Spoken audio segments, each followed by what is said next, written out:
Bismillahirrahmanirrahim. Masya Allah. Assalam Biz An-Nisa kembali lagi pagi ini dengan slot Peyatim. Tentunya pagi Sabtu kita nak dengarkan sesuatu yang mampu memberikan inspirasi dan juga motivasi. InsyaAllah mudah-mudahan yang paling penting topiknya pagi ini, lambaian syurga tunai amanah sebaiknya. Apabila kita bercakap tentang amanah, tanggungjawab apa sahaja akan dipersoalkan di sana nanti. Jadi tunaikanlah sebaik mungkin insyaAllah. Pagi ini bersama dengan kita tentunya ikon Peyatim, tak lain tak bukan PU Rozi Harun. Assalamualaikum Ustaz. Assalamualaikum warahmatullahi wabarakatuh. Masya Allah, apa khabar?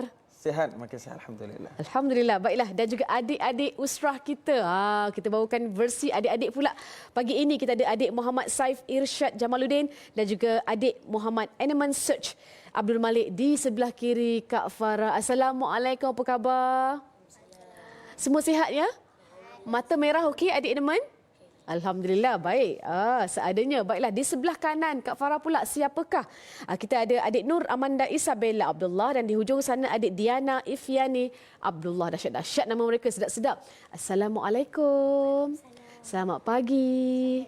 Masya Allah lah tertibnya nak siapa ni, sejuk perut ibu mengandung. Baiklah, dan pagi ini Ustaz tentunya kita nak mulakan tentang amanah. Seringkali kita bercakap tentang perkara yang paling berat dalam hidup ini, tentunya tentang amanah. Boleh tak Ustaz terangkan kepentingan sifat amanah lebih-lebih lagi dalam menguruskan anak-anak yatim ni? Silakan. Baik, Assalamualaikum warahmatullahi wabarakatuh. Hamdan wa syukra lillah, salatan wa salaman ala rasulillah wa ba'd. Adik-adik sihat Alhamdulillah. Ceria, Alhamdulillah. Ini pun amanah daripada Allah Subhanahu Wa Taala. Boleh jadi ini merupakan investment pelaburan kita untuk menjamin kedudukan kita sama ada ditempatkan dalam syurga ataupun terjungkal ke neraka Allah. Tergantung bagaimana kita mengatur urus mereka ini. Baik, amanah itu adalah sesuatu yang berat. Kalau kita tahu hakikat menyukat amanah itu, maka manusia tidak akan mengabaikan amanah. Kerana itu sesuatu yang akan dipertanggungjawabkan di hadapan Allah nanti. Baik, kalau kita berbicara tentang amanah, amanah adalah tentang menghargai kepercayaan. Orang mungkin mendefinisikan, ada orang yang tahu tentang makna amanah, tapi itu sebahagian daripada sifat baginda Nabi SAW. Kerana Allah yang menciptakan Rasulullah, diutuskan untuk menyempurnakan akhlak yang baik, maka terangkum pada Rasulullah itu adalah akhlak yang paling amanah. Masya Allah. Kan Rasulullah itu sebelum diangkat menjadi Rasul lagi, orang Quraisy memanggilnya dengan Al-Amin. Menunjukkan kualiti seseorang manusia itu terukur sebagaimana, sebagus mana dia menunaikan amanah itu dalam kehidupan ini. Sebab itu, kalau dia pertanyakan bagaimana kita nak merangkul ini sebagai pakaian menjadi kepribadian seorang Muslim, kita harus faham ini adalah amanah yang Allah berikan, ini tanggungjawab yang Allah akan berikan kepada kita untuk kita menjadikan kehidupan ini sebagai ladang untuk manfaat akhirat kita. InsyaAllah. Berbalik pada amanah itu adalah yang kita apabila diberikan kepercayaan, maka kita melunaskan tanpa menarik sedikit pun susutan daripada kepercayaan itu, dan kita mengembalikan sesuai dengan pengharapan seseorang daripada apa yang kita ingin lakukan dalam kehidupan ini. Baik. Sesuai dengan apa yang diajarkan oleh baginda Nabi SAW. Sejak daripada awal baginda Nabi diutus menjadi Rasul, ini yang diletakkan yang paling utama dalam kehidupan. Kerana kepercayaan itu akan menjadi sebuah identiti seseorang. Betul. Agama ini adalah payung yang utama adalah bagaimana kita menghargai kepercayaan diberikan. Kita mungkin memerlukan puluhan ratusan tahun untuk membina kepercayaan. Tapi kalau kita menggadai amanah itu cukup untuk satu saat, maka akan gugurlah kepercayaan orang kepada kita. Barangkali sedikit apa yang disebut dengan amanah itulah. Itu dia sedikit sebanyak berkenaan dengan amanah ataupun tanggungjawab yang diberikan kepada kita, terutamanya dalam bab menguruskan anak-anak yatim ni. InsyaAllah mudah-mudahan kita doakan anda semua sentiasa orang kata menggalas tanggungjawab sebaik mungkin, dan mudah-mudahan itulah dia seperti yang Ustaz kata tadi, menghargai kepercayaan. Itu yang paling penting sekali. Baiklah, anak-anak kita pun ada soalan untuk Ustaz juga. Kita nak mulakan dengan Eneman ke Isabella Amanda? Yang mana satu? Eneman. Okey, silakan Eneman dengan soalannya. Ada soalan. Okey, silakan. Okey, silakan. Ustaz, boleh kami tahu siapa sebenarnya yang layak untuk menguruskan harta peninggalan ibu dan ayah kami? Masya Allah, bagus. Masya Allah. Alhamdulillah, soalan itu mungkin kita pergi kepada fikih lah. Baik, yang menguruskan itu adalah kalau tidak dia pastinya yang ditinggalkan wasiat. bila ibu dan ayah kita meninggal, siapa yang diwasiatkan. Tetapi kalau tidak ada itu sebagai cagaran secara maka pergi kepada si ayah, keluarga yang terdekat di sebelah bapa itu yang menguruskan kita. Maka itulah aturannya. Tetapi itu masih dalam cakupan ada kemampuan ataupun tidak. Sekiranya ahli keluarga yang si mati itu ayah ataupun ibu kita, kesemuanya tidak ada kemampuan, maka itu berbalik kepada badan yang berautoriti. Majlis agama akan menentukan siapa yang boleh menjaga kita lah. Tapi kalau itu persoalannya, itu yang berlaga dalam masyarakat kita. Yang tersisihnya di sana sini kurang pembelaan adalah kerana orang tidak memahami batasan agama. Orang melihat ini sebagai satu beban.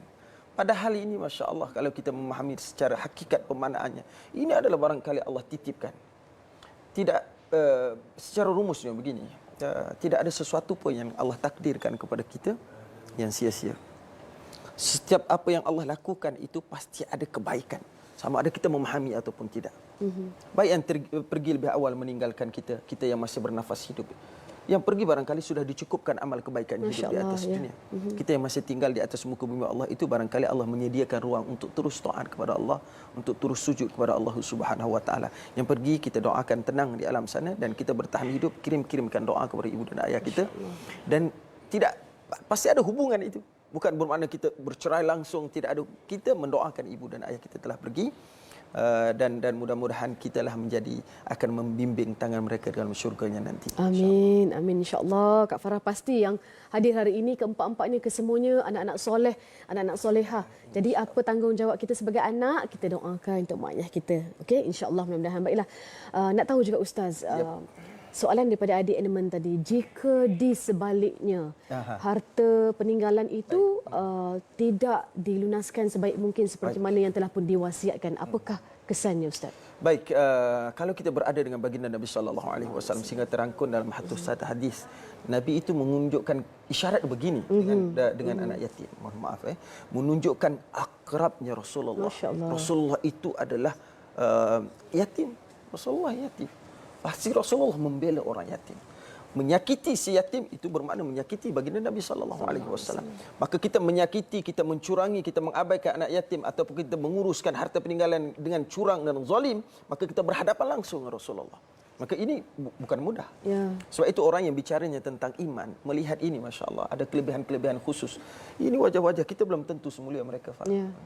Mereka ada kebaikan-kebaikan yang Allah berikan ketabahan dalam hati kita. Saya pun tentu sanggup kalaulah lahir dan tanpa ibu dan ayah. Ini Allah takdirkan jalan begitu. Sebab itu apabila kita meletakkan kita ada Allah dalam hidup ini, tidak ada yang boleh menewaskan kita. Tidak ada yang boleh mengalahkan hati kita. Tidak ada yang boleh menggugat emosi kita kerana kita ada Allah. Segala dalam hidup itu aturannya Allah. Sebab itu ini amaran keras bagi orang yang menzalimi, bagi orang yang mengambil kesempatan ke atas harta yang ditinggalkan kepada mereka, maka bertanggungjawablah di hadapan Allah.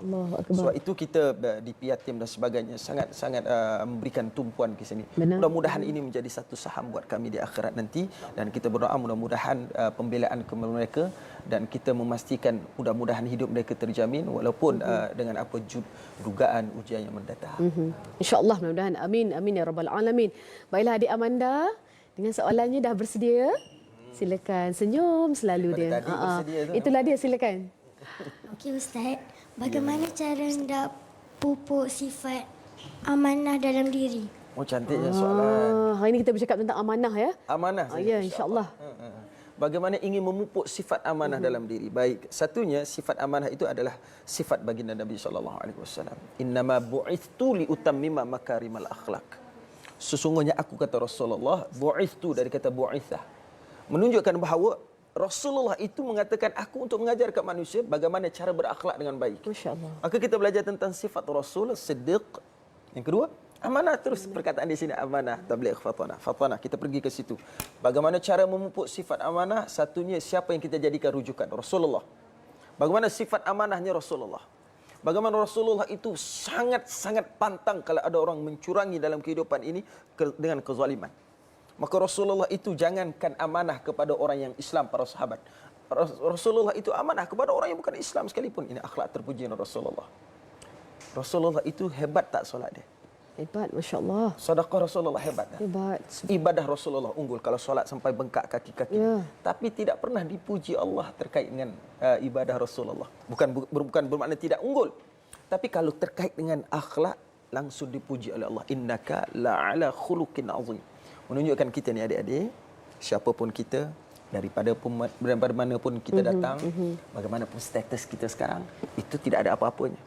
Tetapi yang penting adalah bagaimana kita di hadapan Allah Subhanahu wa taala. Maka jadikan Rasulullah sebagai panutan, qudwatun hasanah.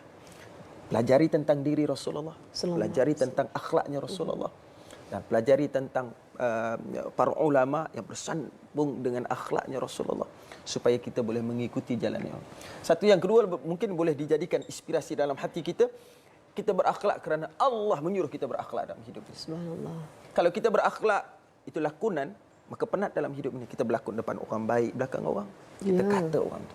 Tapi kalau kita berakhlak kerana Allah, maka insya-Allah kita ikhlas. Mahu dihargai ataupun tidak, mau nak dipuji-puji ataupun tidak, itu terserah urusan makhluk. Tapi kita berakhlak, kita bercakap dengan baik, kita menghormati orang, kita melayani orang dengan baik, kita berterima kasih apa yang dibantu oleh orang kerana Allah. Maka Allah yang akan memberikan ganjaran. Itulah barangkali sedikit bagaimana kita mengukur. Jauhkan diri daripada bermaksiat. Kerana maksiat itu tidak akan pernah bercampur dengan kebaikan.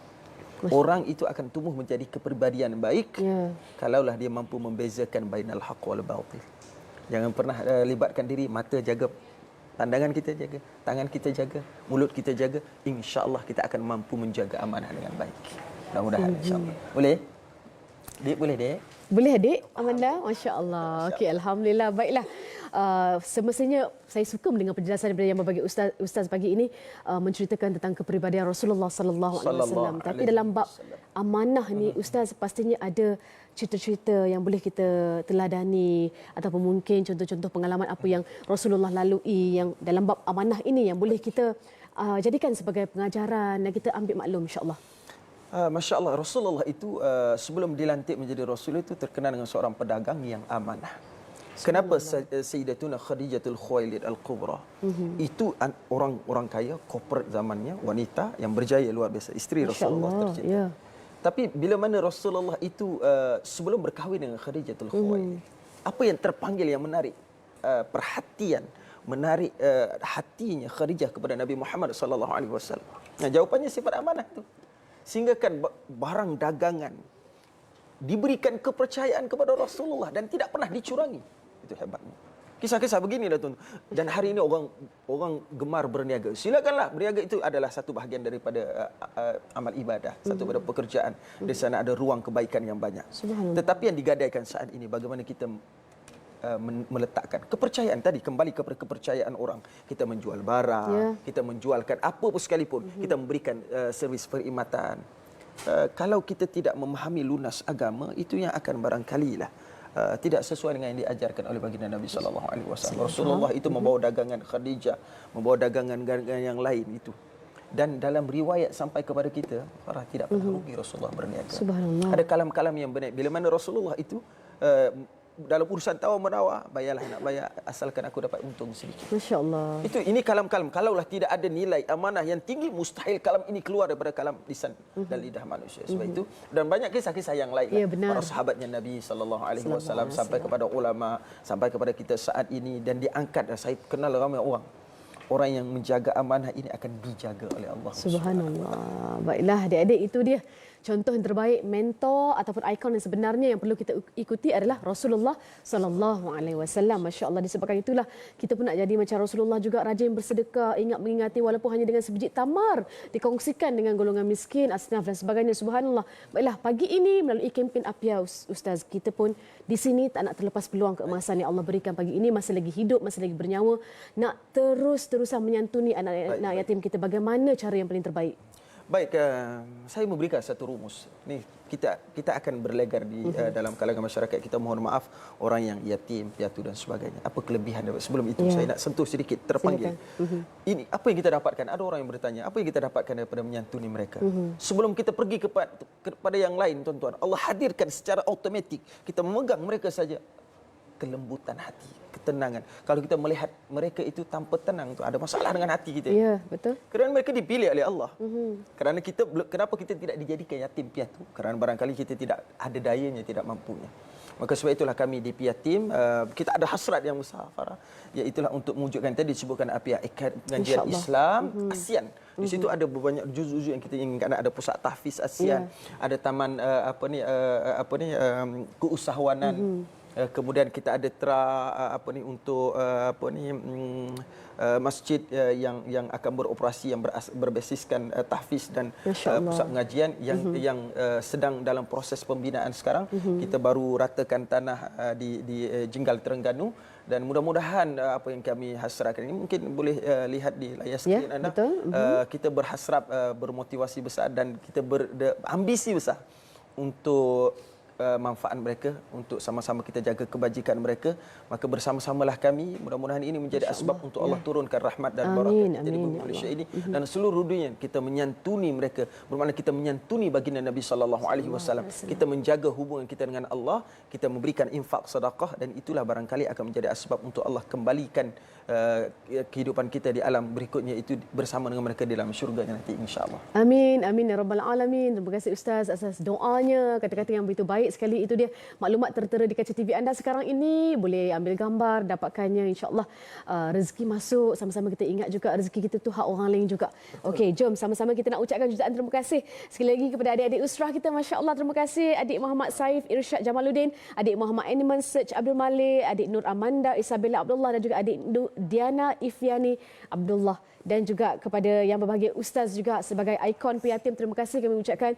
Yang dihormati PU Rozi Harun atas peringatan tentang bab amanahnya, tentang segala pengajaran yang boleh kita ambil dari kisah Rasulullah sallallahu alaihi wasallam. Terima kasih Ustaz. Insya-Allah pagi ini tugas kita sebagai masyarakat penonton setia, Assalamualaikum, jom sama-sama kita support adik-adik kita, anak-anak yatim kita, dan juga kita berikan sesuatu kepada mereka melalui kempen APIA dan juga slot Piatim ini, insya-Allah. Jumpa lagi selepas ini dalam Assalamualaikum.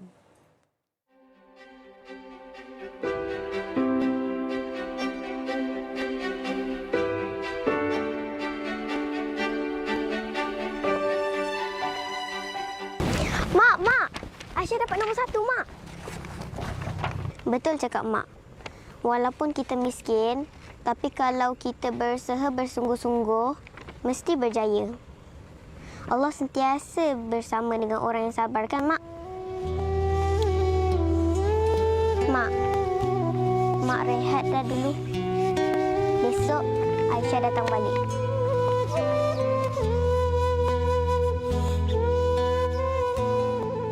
Berilah sedikit senyuman di wajah mereka dengan berinfak ke Persatuan Kebajikan Anak Yatim Malaysia.